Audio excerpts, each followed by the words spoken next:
Mes chers frères et sœurs en Christ, à travers le monde, que Dieu vous bénisse abondamment et puissamment au nom de notre Seigneur et Sauveur Christ Jésus. C'est une très grande joie, c'est une allégresse indescriptible, mes frères, de venir encore en ce grand jour de l'an de grâce 2019. Nous sommes le mardi le 27 août 2019 et bienvenue à cet autre banquet de ma pause à midi où nous partageons la parole de Dieu merveilleuse et inégalable, la nourriture du ciel. Dieu dit dans sa parole en Matthieu chapitre 4 verset 4, par l'entremise du Seigneur Jésus-Christ, l'homme ne vivra pas de pain seulement, mais l'homme vivra de toute parole qui sort de la bouche de l'Éternel. Donc c'est une joie de venir encore avec cet autre thème où nous allons interpeller plus particulièrement nos sœurs en Christ, les femmes chrétiennes, à prendre soin de leur extérieur, afin que leur extérieur ne soit pas une occasion de chute pour plusieurs personnes. Et non seulement nous allons interpeller les sœurs en Christ, mais nous allons aussi interpeller les frères. Et le premier péché qu'a connu l'humanité est passé par la femme, Ève, notre mère à tous, notre ancêtre à tous. Le premier péché est passé par Ève, qui a été séduite par le diable dans le jardin Éden. Et c'est la même chose qui se passe aujourd'hui, mes frères. Et donc nous allons partager ces choses très rapidement, voir comment une femme, si elle ne s'amuse pas, si elle ne prend au sérieux sa vie chrétienne, si elle prend au sérieux sa vie chrétienne, au lieu de s'amuser avec sa vie chrétienne, peut être non seulement une pierre d'achoppement pour elle-même, mais entraîner beaucoup de personnes en enfer. C'est pour cela que ce sujet d'aujourd'hui, à savoir femme chrétienne, couvre ta nudité, Alors, je ne sais pas si il est 12h30 à ma montre, je pense qu'il est 12h30, même s'il n'est pas 12h30, nous allons aller rapidement, mes frères et sœurs. Et j'espère que vous avez apprécié et suivi, resuivi et partagé à vos connaissances le grand thème d'hier. Hier, lundi 26 août, hier à midi, le grand thème de la crème qui embellit, qui adoucit, qui bronze votre peau, mais la peau de votre âme. Très grand enseignement hier que le Seigneur nous a donné. Ne vous bornez pas à écouter ces choses, à les apprécier tout simplement intellectuellement, mais évertuons-nous à les mettre en pratique, ne soyons pas des auditeurs oublieux. Alors, je vais vous inviter à tourner vos Bibles en Genèse chapitre 2, au commencement quand Dieu avait créé l'homme et la femme. Il y a un grand détail quand Dieu a créé l'homme et la femme. Qu'est-ce qui se passe en Genèse chapitre 2 verset 15? Nous voyons que l'homme et sa femme, Adam et sa femme Ève, étaient tous deux nus et ils n'en avaient pas honte. Mais quelque chose va se passer qui va les amener à avoir honte plus tard du fait qu'ils sont nus. Ce thème est d'actualité, mes frères et sœurs, parce que l'une des armes qui amènent beaucoup de chrétiens en enfer aujourd'hui, c'est le sexe. Regardez, mes frères et sœurs, la perversion sexuelle, les hommes qui, soudainement, se prennent pour des femmes, changent leur sexe, les hommes qui vont avec des hommes sexuellement, qui couchent avec des hommes, des femmes qui couchent avec des femmes, le lesbianisme qui est généralisé, l'homosexualité qui est généralisée, la pédophilie, avec l'avènement des réseaux sociaux, avec Internet, le sexe est banalisé, la pornographie est banalisée, mes frères et sœurs. Donc nous devons rappeler ces choses. Et je vais me consacrer sur un détail aujourd'hui, comment l'habillement d'une femme peut l'amener à être une porte ouverte pour la chute de plusieurs hommes en enfer. Plusieurs hommes iront en enfer, seront jetés en enfer, vont se retrouver en enfer. À cause de quoi? À cause de ce qu'une femme, et pire encore, une sœur en Christ qui pourtant lit la parole de Dieu à la vérité, s'habille de manière débauchée. Nous devons arriver au point, mes frères et sœurs, Nous sommes un moyen par lequel les autres sont bénis, un moyen par lequel les autres connaissent cette parole, les autres sont délivrés. Aujourd'hui, nous allons évoquer ce sujet parce que c'est tellement grave, mes frères et sœurs, c'est tellement grave. Il y a une chaîne de magasins ici aux États-Unis qu'on appelle Walmart. Walmart, et je pense que c'est comme Carrefour en France, c'est une chaîne de magasins. Et il y a même des vidéos spéciales sur Internet, des vidéos qui vous montrent, et il y a ce titre, ce que vous voyez seulement à Walmart et nulle part ailleurs.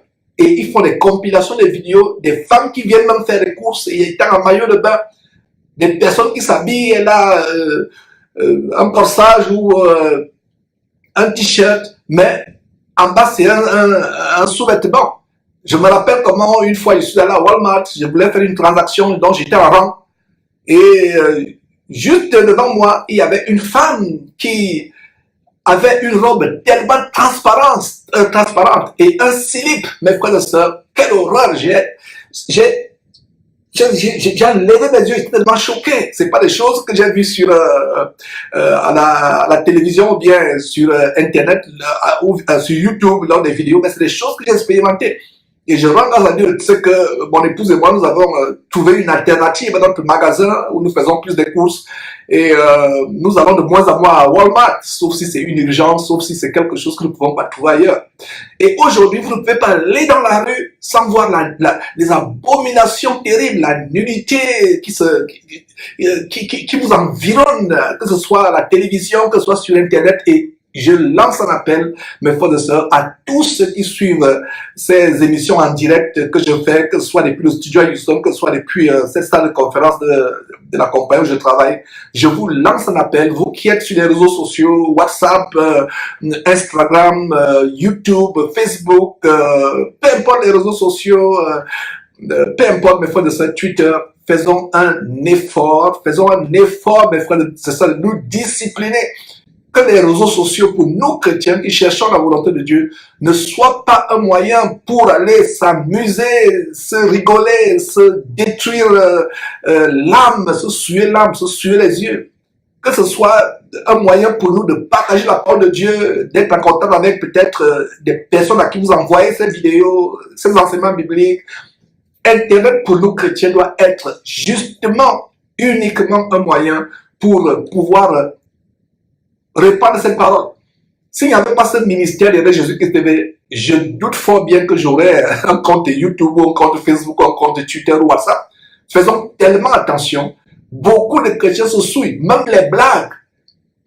Vous allez sur le fil d'actualité sur votre page Facebook et même si vous ne vous en rendez pas compte, des vidéos de blagues que vous retrouvez en train de ricaner sans même vous en rendre compte parce que vous envoyez une vidéo qui amuse.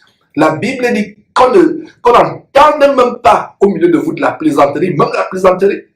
Donc à la télévision, à la maison, ceux qui sont encore en train de suivre les blagues, les comédiens tels que Gou ou à l'époque il y avait Jean-Michel Cancam ou alors Chop Chop, tous ces comédiens que nous suivions dans le monde pensant être chrétiens à l'époque, mon épouse et moi, mais au fur et à mesure qu'on grandissait dans la marche dans le Seigneur nous a montré que c'est une abomination de se mettre à suivre des comédies, de se mettre à ricaner parce qu'on suit les comédies. Regardez les fils d'actualité, les gens posent des vidéos marrantes et d'autres vont même encore plus loin en suivant des choses impures sur Internet. Donc, regardez ce qui se passe, mes frères et sœurs. Adam et Ève sont créés en Genèse chapitre 2, verset 25. Ils sont tous nus et ils n'avaient pas honte. Qu'est-ce qui s'est passé? Le péché a été commis.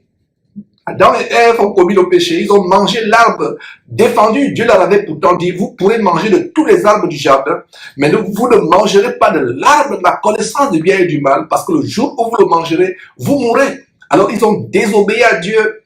La femme a été séduite. La femme a écouté la voix du diable. Le diable a mis la confusion dans la tête d'Ève. Ève a été séduite et finalement elle a trouvé que l'arbre de la connaissance du bien et du mal était bon à manger. Et elle a fait manger son mari et subitement ils sont retrouvés nus. Vous pouvez lire cette histoire en Genèse chapitre 3, mais je vais me limiter à un ou deux passages tout simplement, deux versets de cette histoire. Ils sont retrouvés nus. Le péché nous rend nus aux yeux de Dieu. mais nus spirituellement. Nus spirituellement. Le péché nous rend nus, nous rend éloignés. Dieu voudrait que nous soyons couverts. Notre âme doit être couverte par la présence de Dieu. Les habits que nous mettons sur le corps, mes frères et sœurs, ne sont qu'une image de la couverture de Dieu tout autour de notre âme. Donc, si nous sommes rebelles à Dieu, si nous vivons étant dans la désobéissance, dans la rébellion, éloignés des commandements de Dieu, notre âme est nue, exposée spirituellement. Nous n'avons plus la couverture de Dieu.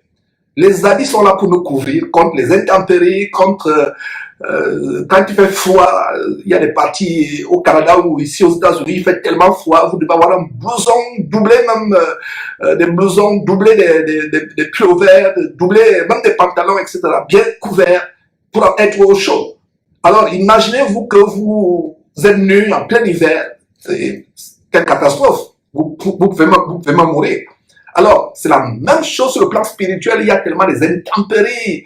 Nous sommes environnés par les démons, par des sorciers, par ceux qui veulent notre mal, des gens qui veulent nous détruire dans la sorcellerie. Alors, si notre âme, sur le plan spirituel, n'a pas la couverture de Dieu, n'a pas les habits spirituels, la couverture de Dieu, parce que nous sommes éloignés de Dieu, nous avons péché. Quelle catastrophe, mes frères et sœurs. Alors, la femme aujourd'hui, et y compris la femme chrétienne, est devenue un moyen de scandale. La Bible a dit malheur à celui par qui le scandale arrive. Regardez ces églises abominables que nous dénonçons, ces églises qui ne sont que des camps de concentration qui mènent en enfer. Les femmes sont habillées de manière dégueulasse, elles sont nues. C'est terrible, mes frères et sœurs. Dans des églises, derrière cette trompette, nous vous avons montré les scènes où en pleine église, les femmes sont habillées plus que des prostituées. Plus que des prostituées. C'est terrible à quel point nous sommes arrivés. Le sexe est devenu l'arme numéro 1 du diable pour entraîner la multitude en enfer. Nous devons sonner l'alarme. Sonner l'alarme, rappeler aux frères et sœurs, surtout aux sœurs, comme c'est le thème aujourd'hui, le standard de Dieu pour les sœurs en Christ, c'est d'avoir de la vertu, de la pudeur quand elles s'habillent. Pudeur, c'est un mot qui est contraire à impudicité. La pudeur, c'est quand on vous voit, vous n'êtes pas un objet de sexe. Aujourd'hui, regardez un peu sur les comptes Facebook. Oh, ma soeur, j'aime ta robe moulante. Et elle dit Amen. Ma soeur, j'aime tes rouges à lèvres, j'aime ton rouge à lèvres, j'aime ceci, j'aime ton corsage qui te moule la poitrine, j'aime ce pantalon qui te moule au derrière. Et elle aussi, elle met Amen, Amen, je reçois, Amen. C'est terrible. Amen est associé à n'importe quoi. Une femme ne doit pas s'habiller comme une prostituée. Je parle d'une femme chrétienne, une femme qui craint Dieu. Et la Bible dit en Proverbe chapitre 31 vers la fin que la femme qui craint Dieu est celle qui sera honorée. Une femme qui a la vertu, qui craint Dieu, qui couvre bien son corps, qui ne permet pas à son corps d'être un objet d'attrait d'un autre homme, cette femme sera honorée non seulement par Dieu, mais même sur terre par ses collègues de travail, par son mari, par ses parents, par ses enfants. Il y a des mamans, il y a eu des cas où une petite fille reprend sa maman, pourtant sa maman est chrétienne, que maman, non, tu exagères, ce que tu viens de porter là, tu es comme une prostituée, une enfant, une fillette de 5 ans. Et grâce soit rendue à Dieu pour de tels enfants, parce que ces enfants ont la conscience divine en eux, au point de dire ces choses. Adam et Ève n'étaient pas de ça, ils étaient nus, c'était pas problème. Parce qu'ils étaient nus physiquement, mais il y avait la couverture de Dieu sur eux. Mais après le péché, qu'est-ce qui se passe? Ils sont nus sur le plan de leur âme, spirituellement, mentalement, ils sont nus parce qu'il n'y a plus la couverture de Dieu et subitement ils se rendent compte que, mais au fait, on était nus, on n'avait pas honte, mais on a honte, on veut se couvrir. Et si vous lisez bien le contexte, qui leur a fait les habits? C'est Dieu qui leur a fait les habits pour les couvrir. Pour les couvrir. C'est important pour une femme de cacher sa nudité, de se couvrir. C'est important. Alors, allons dans Genèse chapitre 3, que je vous ai annoncé. 2 versets, pardon. Vous pouvez commencer au verset 6. La femme vit que l'arbre était bon à manger et agréable à la vue, et qu'il était précieux pour ouvrir l'intelligence. Elle prit de son fruit et en mangea. Elle donna aussi à son mari qui était auprès d'elle et il en mangea. Verset 7. Les yeux de l'un et de l'autre s'ouvrirent. Les yeux de l'un, le péché vous amène à vraiment à être ouvert à toutes sortes d'attraits. Les yeux s'ouvrent subitement. Ça s'ouvre à quoi? La connaissance de Dieu? Non. Ça s'ouvre au mystère du diable. Alors, les yeux de l'un et de l'autre s'ouvrirent, ils connurent qu'ils étaient nus, et ayant cousu des feuilles de figuier, ils s'enfilent les ceintures. Ouais, ils vont se mettre à se faire des figuiers, mais plus tard, Dieu va prendre un agneau. Il va prendre un agneau et avec la peau de l'agneau, couvrir l'homme et la femme. Donc le premier couturier, c'était Dieu. Donc mon frère, ma soeur, tu veux t'habiller, va chez le grand couturier. Le Saint-Esprit de Dieu va te montrer qu'est-ce qu'il faut porter, qu'est-ce qu'il ne faut pas porter. Le matin, ma soeur, quand tu veux t'habiller, consulte le grand couturier. Dieu est celui qui a tué un agneau et avec la peau de l'agneau a fait confectionner les vêtements pour l'homme et la femme. Et c'est le premier agneau que Dieu a tué, symbolisé qui est l'agneau immolé de Dieu. C'est Jésus-Christ. Donc, le premier sacrifice, c'était quoi? Pour couvrir la nudité de l'homme et la femme. Le premier agneau jamais immolé dans l'histoire de l'humanité, c'est pas Dieu. Et la peau a servi à quoi? La peau a servi à couvrir la femme, à couvrir l'homme qui était nu. Donc la nudité est quelque chose de désagréable aux yeux de Dieu. Ta nudité doit être pour ton mari, ma soeur. Ta nudité doit être pour ton épouse, mon frère. N'exposez pas, surtout la femme, n'exposez pas votre nudité sur les places publiques. Les femmes s'habillent, on voit leurs cuisses, on voit leurs jambes, on voit la naissance des fesses, on voit les seins, et elle est contente, elle apprécie que les gens disent qu'elle est sexy. Dans sexy, il y a sexe. Alors comment toi, ma soeur, tu peux être fière de ceux, je ne parle pas des non-croyants, je parle des sœurs en Christ. Regardez ces vidéos de plus en plus qui pullulent. Et c'est contre moi qu'on fait ces vidéos. Georges a fait ceci, Georges Satan, Georges ceci, Georges blasphème contre le Saint-Esprit, Georges ceci, cela. C'est terrible. Regardez à quel point le diable ne voudrait pas que ses sœurs, ses femmes écoutent la vérité, soient libérées de la rébellion, de l'insoumission, de la désobéissance à Dieu. C'est terrible à quel point nous sommes arrivés. N'oubliez pas ce que je viens de vous dire, qu'à savoir que le premier sacrifice, à savoir qu'un animal est immolé, un agneau, et qui représente, qui est la figure de Jésus-Christ, c'était pour faire quoi? Pour couvrir la nudité d'Adam et Ève. Et cet agneau préfigurait Jésus-Christ. Donc quand Jésus-Christ meurt sur la croix, il y a plus de 2000 ans, c'est pour couvrir non seulement notre nudité spirituelle. Nous étions nus devant Dieu à cause de nos péchés, les péchés dont qu'on a hérité de nos parents. Il meurt pour nous couvrir, on était nus. Et en retour, toi, ma soeur, tu vas exposer ta nudité, écarter tes jambes devant les gens. On voit tout ce qui est destiné à ton mari, si tu es marié, ou destiné à ton futur mari, ou si tu es encore célibataire. Tu t'habilles à la légère. Mon épouse et moi, je ne sais pas combien d'années ça fait, peut-être 10 ans, on a décidé de ne plus aller dans les fêtes africaines. Nous allons dans une fête de l'indépendance du Gabon. Et j'étais choqué. Les femmes, quand elles se couvrent pour servir, vous voyez des petits fils qu'elles ont. Je ne sais pas comment elles appellent ça. Elles parlent de caleçon, vous voyez un fil. Et on dit que c'est un caleçon. Et vous voyez, elles se couvrent. J'étais choqué. J'ai dit, mais ça c'est quoi ça? Jamais, on n'a plus jamais mis pied dans une fête africaine. D'ailleurs, dans une fête tout court. Les gens pensent que nous sommes des Al-Qaïda, nous sommes des intégristes. Non, nous voulons plaire à Dieu. Nous voulons plaire à Dieu. Alors, Genèse chapitre 3, verset 10. Alors, verset 8 d'abord, on a lu le verset 7. Les yeux de l'un et de l'autre s'ouvrirent. Ils connurent qu'ils étaient nus. Et ayant cousu des feuilles de figuier, ils s'enfirent des ceintures. Mais ils entendirent, verset 8, alors ils entendirent la voix de l'Éternel Dieu qui parcourait le jardin vers le soir. Et l'homme et sa femme se cachèrent loin de la face de l'Éternel Dieu, au milieu des arbres du jardin. Ils se cachent. Et le péché t'amène à se cacher. L'endroit où les croyants se réunissent est supposé être un endroit saint. Mais regardez comment les femmes aujourd'hui, allez dans ces camps de concentration que nous dénonçons, qu'ils appellent l'église, comment les femmes sont habillées comme des prostituées, comme des véritables bordels, comme on dit en Afrique. Et vous allez vers Dieu, ce n'est pas Dieu. Regardez comment Adam et Ève, bien qu'ils ont péché, ils se rendent compte qu'ils sont nus. Ils s'enfuient loin de l'Éternel.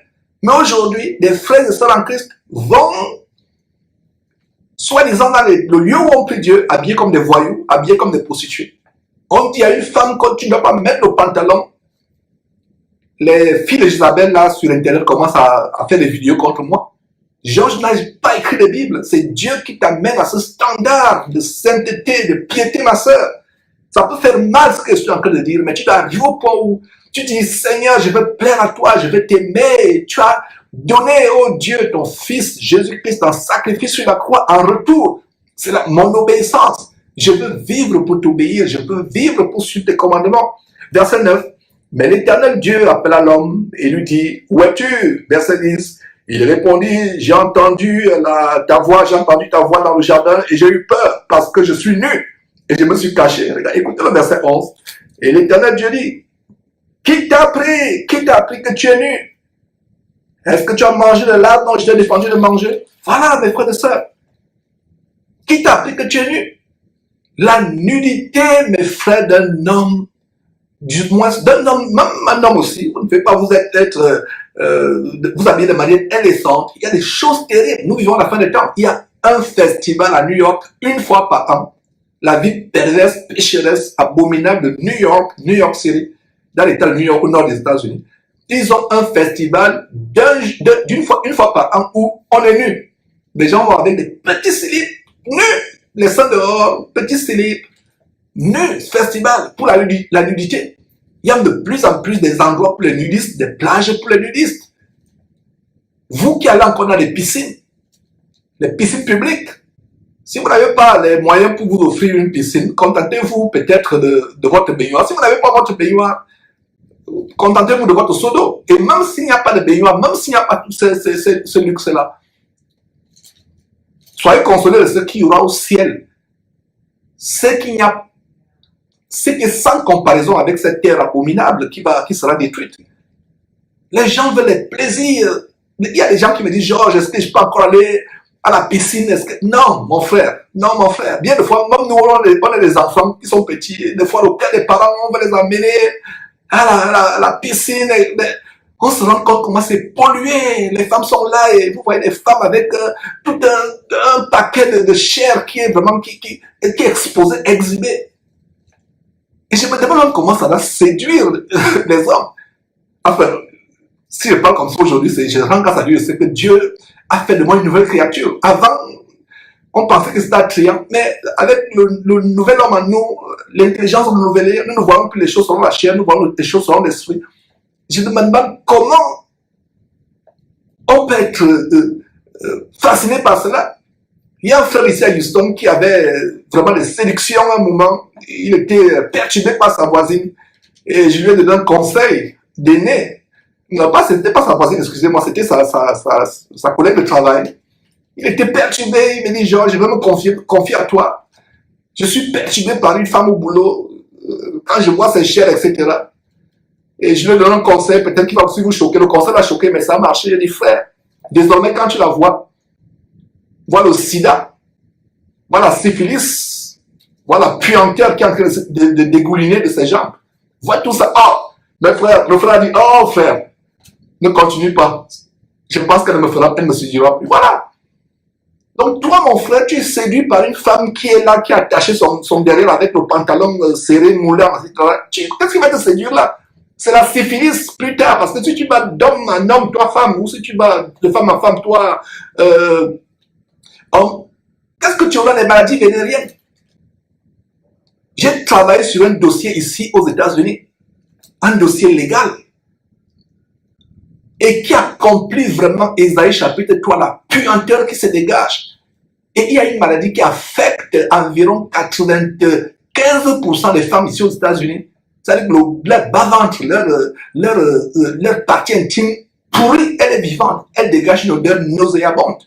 Et c'est là, allez bien lire Ésaïe chapitre 3, verset 16. Tout le contexte de la malédiction qui s'attache aux femmes qui veulent vivre comme le monde. Elle aime les parfums, Coco Chanel a fait ceci, Givenchy, etc. Les grands parfums, les choses que nous mettions par le passé. Mon épouse et moi, vous avez d'ailleurs vu la vidéo qu'elle a faite, comment elle cassait, le Seigneur a mis dans son cœur de casser ces choses. J'ai dit aux jeunes frères, frère, désormais quand tu vois ces choses, ne te soucie pas de... non, toi, le diable peut te faire voir le paquet. Le diable peut te faire voir un paquet qui se dandine là devant toi, qui se dandine devant toi, et tu commences à languir. Et voilà comment tu vas te retrouver, aller pas au ciel, mais en enfer.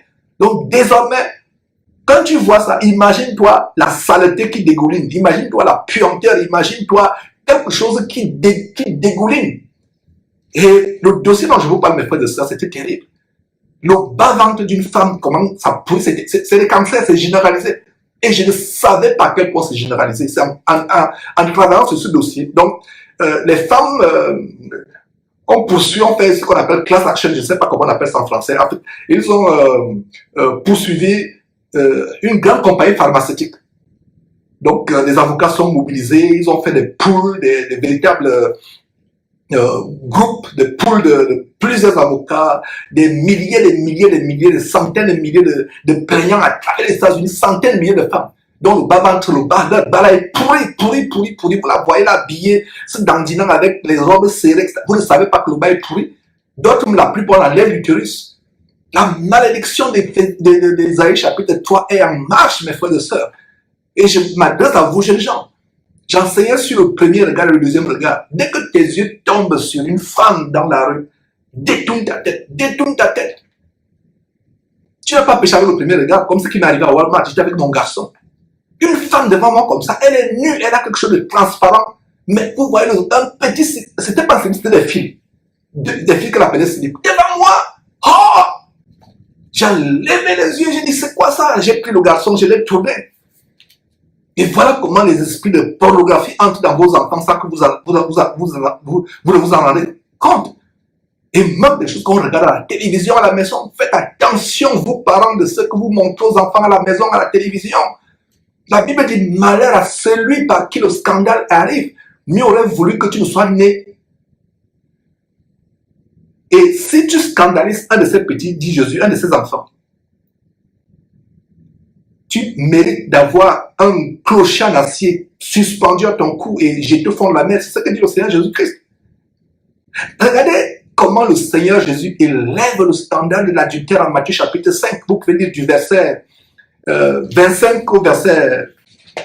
Du verset 27 au verset 28, Matthieu chapitre 5 rapidement. C'est un verset que je cite souvent et encore, comment Jésus élève le standard de l'adultère.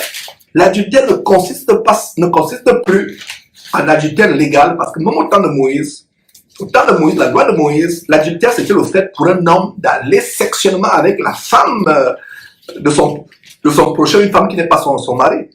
L'adultère consistait pour une femme d'aller avec l'homme d'autrui ou un homme qui n'est pas son mari, et c'était sanctionné par la mort. L'adultère était constitué par l'acte, la loi de Moïse. La plupart des législations, des lois dans les pays, c'est la même loi qui est reprise, à savoir qu'il faut aller physiquement. Alors, mais regardez comment le Seigneur Jésus élève la barre. En Matthieu chapitre 5, qu'est-ce qu'il est dit en Matthieu chapitre 5, verset 27, il est dit quoi? Verset 27, vous avez appris qu'il a été dit, tu ne commettras pas d'adultère. Verset 28, mais moi je vous dis, quiconque regarde une femme pour la convoiter a déjà commis un adultère avec elle dans son cœur. Quiconque regarde une femme. Donc, tu ne pêches pas avec le premier regard. Dès que tu vois quelque chose, tes yeux tombent sur une image sur Facebook, sur WhatsApp. Et concernant WhatsApp ou Facebook, je dis souvent aux frères, s'il vous plaît, quelqu'un vous envoie une vidéo, dit, oh frère, regarde un peu ça. Comme les Africains sur Facebook. Oh, Zuckerberg a en train de détruire les Africains. Tu entends seulement, oh, Tantine, viens voir, regarde ça, viens voir. On invite quelqu'un à venir voir. Quelqu'un te dit Tantine ou bien tonton ou bien, oh frère, viens voir ceci. Demande, il s'agit de quoi? Explique-moi un peu avant d'ouvrir. Il s'agit de quoi? C'est quelque chose qui va me bénir, qui va m'édifier. C'est un enseignement biblique, c'est des versets bibliques, c'est une image qui va m'édifier. Donc, avant d'ouvrir, quand on t'appelle, oh, viens voir ici, viens, cours, viens voir. Avant d'aller voir, avant de courir voir sur Internet, demande à la personne de quoi il s'agit. Parce que bien des fois, moi-même qui vous parle, mes yeux sont tombés sur des choses abominables, des souillures. Et c'est pour cela que je vous ai dit, vous ne péchez pas avec le premier regard. Quand vous tombez, soit sur la rue, comme je disais à Walmart, vous tombez sur les fesses d'une femme, ou je ne sais pas, votre regard tombe sur les fesses d'une femme, ou sur la poitrine d'une femme, ou je ne sais pas, sur quoi que ce soit. Détournez votre regard et vous n'avez pas péché. Mais si vous regardez, vous détournez la tête et vous revenez encore pour voir, c'est là où vous avez péché. Et évitez ces choses. Et c'est l'adultère. Combien de sœurs, quand vous lisez ce verset, vous comprenez donc comment il est utile pour les sœurs de s'habiller de manière décente, comme 1 Timothée chapitre 2, vous pouvez lire à partir du verset 9, recommande s'habiller avec pudeur et modestie. Pudeur et modestie, pas extravagance.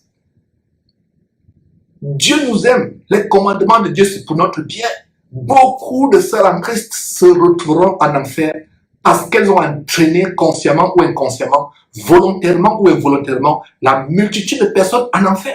Quand le diable te séduit, t'amène à t'habiller comme une prostituée, comme une bordel, comme on dit en Afrique, c'est parce que le diable, comme ma sœur, je parle des sœurs en Christ, entre guillemets, va t'utiliser tout au long de la journée, devant l'arrêt bus, devant l'arrêt pour prendre le taxi, le couloir qui mène à l'ascenseur, tout au long de la journée, tes collègues de travail, le diable t'amène à commettre l'adultère. Donc tu es là, les gens t'apprécient, on aime ta robe moulante, on aime ton pantalon moulant, mais tu ne sais pas combien de personnes tu as jeté à l'enfer toute la journée. Tu ne sais pas combien d'adultères tu as commis avec les gens, parce que la Bible dit que celui qui regarde une femme pour la convoiter a déjà commis l'adultère avec elle. Donc toi qui t'habilles de manière sexy, ces gens que tu séduis, volontairement ou involontairement, consciemment ou inconsciemment, ces gens, la Bible dit quoi? Ces gens commettent l'adultère avec toi. Donc tu es là, la longueur, tu rentres le soir, tu n'as même pas eu beaucoup de boulot de travail, mais tu te sens tellement fatigué, tu te demandes pourquoi je suis fatigué. Tu n'arrives même plus à lire la Bible, tu n'arrives même pas à prier. C'est pourquoi? C'est parce qu'il y a eu des adultères, il y a eu peut-être 100, 200, 300 au boulot, au restaurant à midi, devant l'arrêt bus, là où tu prends le taxi, il y a eu des adultères, tu rentres fatigué, tu te dis, mais je n'ai même pas eu une journée chargée au travail, pourquoi je suis fatigué? Non, tu es fatigué parce qu'il y a eu des adultères pleins sur la base de ce verset. Voilà pourquoi tu es fatigué. Tu ne peux même plus prier, tu ne peux rien faire. Il y a des gens qui me disent ou qui écrivent souvent confort, mais frère, comment on doit s'habiller? Sœur, comment on doit s'habiller? N'envoyez plus des messages comment on doit s'habiller. Lève-toi le matin, prie Dieu, dis Seigneur, je ne m'aimerais pas être une occasion de chute. Tu te mets devant ta pandémie ou ton placard, tu dis Seigneur, je ne m'aimerais pas une occasion de chute. Donne-moi de m'habiller de manière décente, afin que je ne dégage pas une odeur d'adultère, de fornication, de prostitution, mais que je dégage une odeur de sainteté. En refusant ainsi, vous n'appellerez plus Georges pour dire Georges, dis-moi comment on doit s'habiller. Le Saint-Esprit, tu es chrétien ou bien tu n'es pas chrétien. Alors si tu es chrétien, le Saint-Esprit lui-même va te dire que non, ma fille, ce que tu mets là, c'est pas bon. Ta conscience, la conscience là que nous avons là, ta conscience, c'est le moyen par lequel Dieu nous parle. Il y a des gens qui disent Dieu ne me parle pas, Dieu ne me parle pas. Dieu te parle tous les jours, tu es rebelle. Ta conscience là te dit, fais ceci. Tu commences à raisonner. Tu raisonnes, et voilà. Beaucoup vont raisonner en écoutant cet enseignement. Ces filles de Jézabel qui font des vidéos contre moi, continuez à faire des vidéos. Vous pensez que vous pouvez m'intimider? Vous ne pouvez pas. Mon visage est plus dur que le roc. Faites vos vidéos, appelez tous les noms, blasphème contre le Saint-Esprit, Satan TV, peu importe. Je ne suis pas ici, je ne me préoccupe pas de ma personnalité, de ma personne. Je me préoccupe de prêcher cet évangile et je vais le prêcher. Prêcher. Donc tu convoites la femme de ton prochain. Nous devons arriver, vous les hommes. Oh, pauvres hommes. Surtout quand ils ne sont pas encore mature dans le Seigneur, beaucoup d'hommes sont séduits. Séduits par ces femmes qui s'habillent de manière légère, de manière voluptueuse, de manière frivole, mondaine. Vous voulez suivre le monde, allez lire 1 Timothée chapitre 2, allez lire à partir du verset 9, comment la femme doit s'habiller de manière décente, avec pudeur. Le contraire de pudeur, c'est sexy.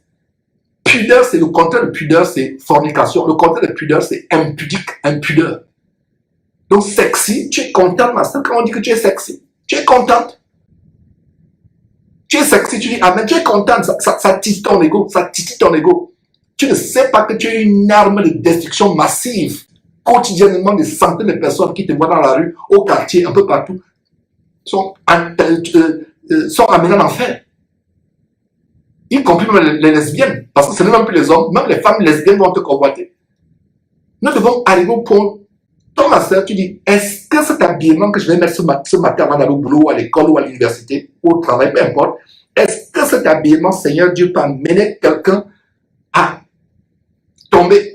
Ces chaussures, ces talons, tu te poses la question. Le Saint-Esprit va te convaincre, c'est comme ça que tu vas commencer à faire le tri dans tes habits, faire le tri dans ta penderie. Dans ta penderie. Il y a eu une coupure.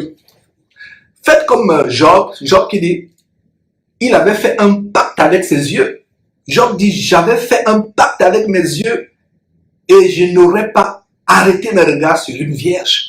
Regardez le même pacte que nous devons faire, celui de Job, en Job chapitre 31, verset 1. Tout homme qui craint Dieu doit faire ce pacte. Parce que les sœurs sont là, les sœurs en Christ. Je ne sais pas pourquoi on doit l'appeler les sœurs en Christ. Ce ne sont pas des sœurs en Christ. Parce qu'une femme qui craint Dieu, si les femmes chrétiennes aujourd'hui étaient comme Sarah ou les femmes saines dans la Bible, je ne ferais pas ce genre de message à midi. On aurait peut-être eu un autre sujet. Mais si je reviens sur ce sujet, parce que c'est grave. Les produits cosmétiques, vous vous maquillez, vous ressemblez maintenant à un démon, les faux cheveux sur la tête, les faux ongles, les faux cils, tout ce qui est faux, la fausseté. Et votre corps dégage le mensonge, vous vous faites passer pour quelqu'un que vous n'êtes pas. On a monté une vidéo d'une vieille femme, vieille, mais quand elle se maquille, elle devient comme si elle avait 20 ans, 25 ans. Et immédiatement qu'elle s'est maquillée, l'esprit de volupté commence à rentrer là, elle change de manière. C'est un démon qui est en vous. Un démon. Nous devons enseigner ces choses. La nudité de Dieu, la nudité aux yeux de Dieu, pardon, la nudité aux yeux de Dieu est quelque chose de tellement grave. La nudité. Parce que Dieu lui-même, il n'est pas nu. Dieu est couvert de gloire. Le diable est devenu nu. Il a été déchu de sa gloire, il a chuté. Dieu n'est pas la gloire de Dieu. Le manque que Dieu a donné à la femme, non seulement sa chevelure pour être sa gloire, mais la modestie de la femme, la couverture de la femme, c'est sa modestie, sa piété, la manière par laquelle elle s'habille. J'espère que ces choses vont vous édifier. J'aimerais finir mes points de ça par quelques versets. Notez ces versets qui nous montrent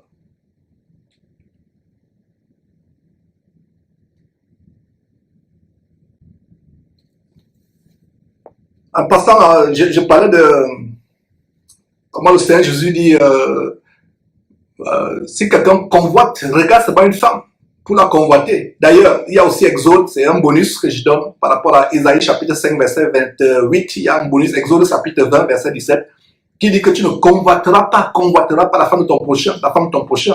Alors, voyons un peu, mes frères et sœurs, comment les femmes qui continuent à s'habiller de manière sexy, sans le savoir, c'est une malédiction même de Dieu sur elle. Une femme qui s'habille comme une prostituée qui se dit chrétienne, non.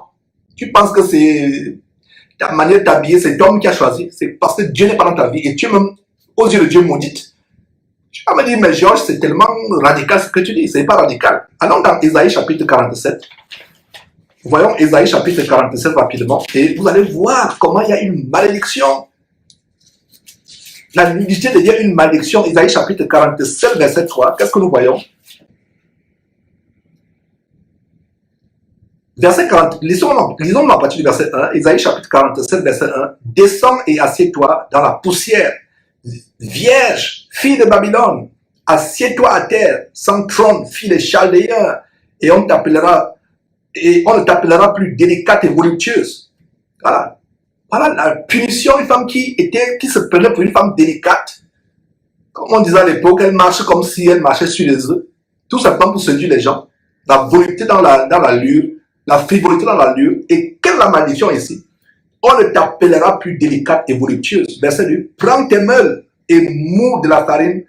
Ôte ton voile, relève les pans de ta robe. Regardez, lisez bien ce verset. Hein? Prends tes meules et mous de la farine. Ôte ton voile. Voilà. Les femmes qui ne veulent pas se voiler quand elles prient.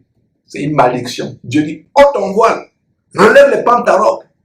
Tu seras un objet de prostitution. Les gens vont voir ton corps. Le corps d'une femme, c'est pour son mari. Et il y a un phénomène aussi qui m'émeut. Le jour où une femme disant chrétienne, soi-disant chrétienne, doit être offerte à son mari le jour du mariage, c'est là où elle porte une robe, dos nu, poitrine nue, je ne sais pas. Le jour où vous mariez, le jour où vous vous offrez à votre mari, vous chrétiens, c'est là où vous portez les robes. On voit, il faut que la robe soit à ce niveau, il faut que les épaules soient nues, il faut que les épaules soient nues, le dos soit nu. On monte un peu la poitrine. Le jour de votre mariage, vous dites que vous êtes chrétien. Quelle abomination! Et regarde le verset dit, c'est Dieu qui dit, ôte ton voile, relève tes pans, relève les pans de ta robe, découvre tes jambes, traverse les fleuves. Voilà, le fleuve ici c'est Internet. Poste ces vidéos sur Internet, tu penses que c'est toi-même qui l'as fait. Tu es tellement voluptueuse, mondaine que Dieu te livre. Voilà, tes photos se retrouvent maintenant sur les pages, sur les Facebook à gauche, à droite, sur les WhatsApp. Le verset 3 dit, ta nudité sera découverte et ta honte sera vue. J'exercerai ma vengeance, je n'épargnerai personne. Voilà. Ôte ton voile, relève les pans de ta robe, découvre tes jambes, traverse, ça veut dire quoi? Traverse les fleuves, va sur les fleuves d'Internet, WhatsApp et autres. Puisque tu es rebelle, puisque tu es désobéissance, tu ne peux pas t'habiller de manière publique. Chaque fois qu'un serviteur de Dieu, comme Georges, va t'enseigner les vraies choses, tu vas dire qu'il exagère. C'est lui, alors Dieu va dire que ton pantalon là, tu vas l'enlever. Ta robe là, je vais la soulever. Et toi, te voilà, tu commences à t'habiller sexy. Dieu te livre à ton sens retrouvé. Et il y a quelque chose que je vais expliquer. Un nouveau viol. Un nouveau viol. Je reviendrai plus en profondeur là-dessus. Il y a un viol de plus en plus qui consiste, pour les garçons, les hommes, aller voir les femmes nues sur Internet, la pornographie. Qu'est-ce qu'un viol? Un viol, c'est découvrir de manière violente et forcer la nudité d'une femme ou d'un homme, vice-versa. Mais les femmes sont plus victimes. C'est pour ça que je vais parler des femmes comme victimes. C'est ça le viol. Le viol, violer quelqu'un, violer une femme sexuellement, c'est soulever sa robe, la forcer à faire du sexe avec vous. C'est ça un viol. Beaucoup de femmes se font violer elles-mêmes. Elles-mêmes, elles soulèvent sa nudité, elles soulèvent sa robe, elles posent. Et toi, mon frère, je vais t'expliquer un nouveau concept de viol. Tout homme, jeune homme, enfant ou peu importe, vieillard qui va sur Internet pour voir les femmes nues, il est en train de les violer. Parce que ces photos qui sont sur Internet, ces femmes ne t'ont pas permis de les voir. Tu vas me dire, mais c'est eux qui ont posté. Donc, même si elles ont posté, tu ne dois pas les voir. Voir la nudité d'une femme sans permission, c'est un viol. Voilà, par la vertu de cet esprit, un nouveau concept de viol sur lequel je vais venir. Tu vas dire, ah, on a attrapé tel homme, il a violé une femme. Tu commences à lancer les pieds, toi, tu es violeur. Regarder la nudité d'une femme sans qu'elle te donne la permission, c'est un viol. Même si c'est un homme qui a posté la nudité sur Internet, ne regarde pas. Tu violes, tu la violes. D'autres même, pendant qu'il est en train de regarder, il se masturbe. Il se masturbe. Il regarde les films érotiques, il regarde les photos des femmes nues. Et en même temps qu'il regarde, il se masturbe. C'est un viol, c'est un viol. Donc on a vu la malédiction d'Ésaïe chapitre 43, verset 1 à 3. Très grand verset, notez ce verset, réalisez ce verset. Il y a Ésaïe chapitre 20, verset 4. Ésaïe chapitre 20, pardon, Ésaïe chapitre 20, verset 4 dit, lisons à partir du verset 3. Et l'Éternel dit, de même que mon serviteur Ésaïe marche nu et déchaussé, ce qui sera dans 3 ans un signe et un présage pour l'Égypte et pour la Syrie.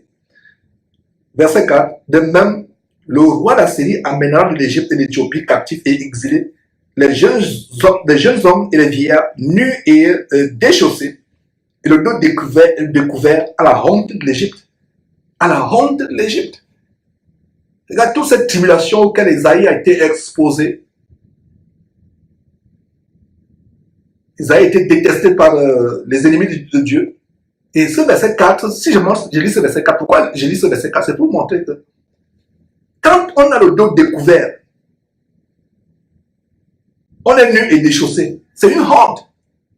Mais c'est ceux en Christ qui ont les dos découverts, qui vont dans les soirées, les mariages, les réceptions. Voilà. Ayant le dos déchaussé, le dos dénudé, étant déchaussé, le dos découvert, c'est la honte, à la honte de l'Égypte. Ici, il est dit honte, mais la plupart des chrétiens aujourd'hui n'ont même pas honte. N'ayons pas honte, mes frères et sœurs. Allons à Ézéchiel, on est presque vers la fin. Ézéchiel chapitre 16, verset 37. Ézéchiel chapitre 16, verset... Ézéchiel chapitre 16, verset 37 nous dit quoi? C'est un très grand verset. Voici, je rassemblerai tous les amants avec lesquels tu te plaisais, tout ce que tu as aimé et tout ce que tu as haï, je les rassemblerai de toutes parts contre toi, je leur montrerai ta nudité et ils verront toute ta nudité.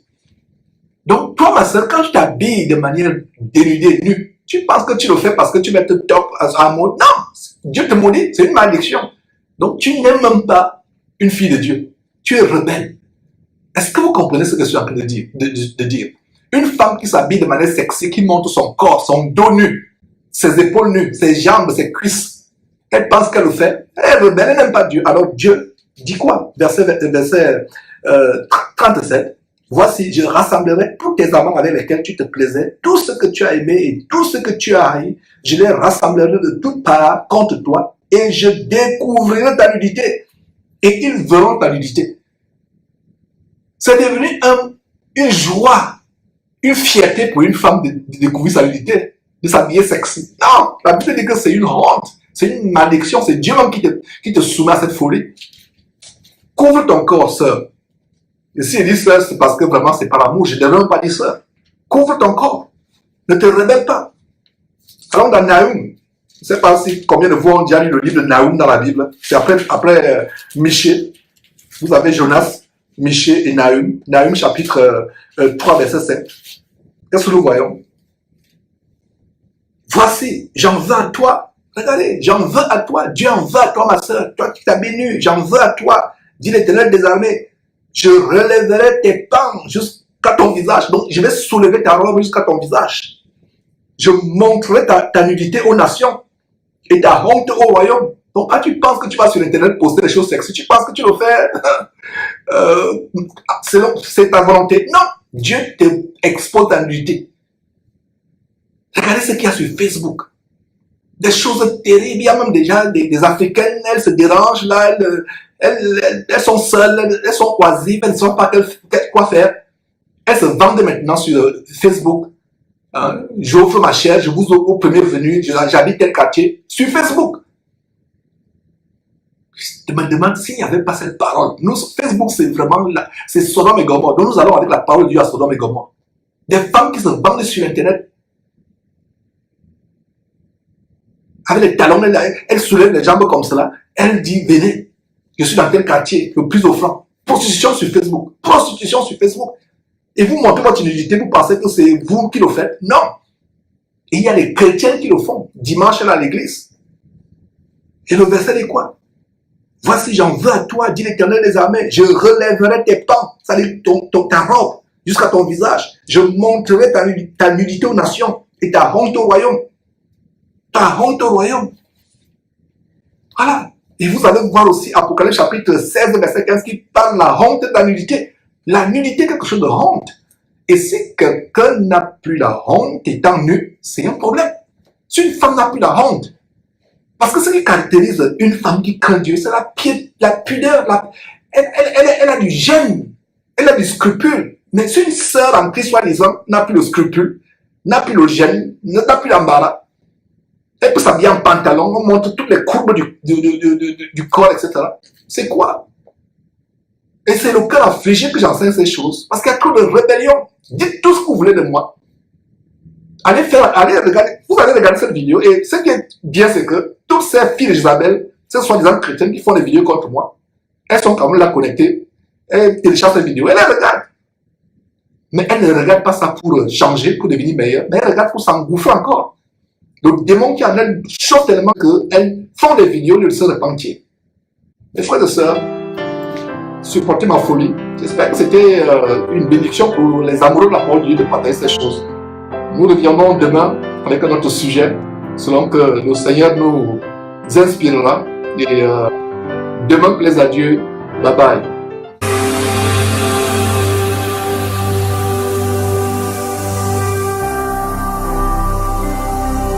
Jésus-Christ TV connaîtrez la vérité et la vérité vous affranchira.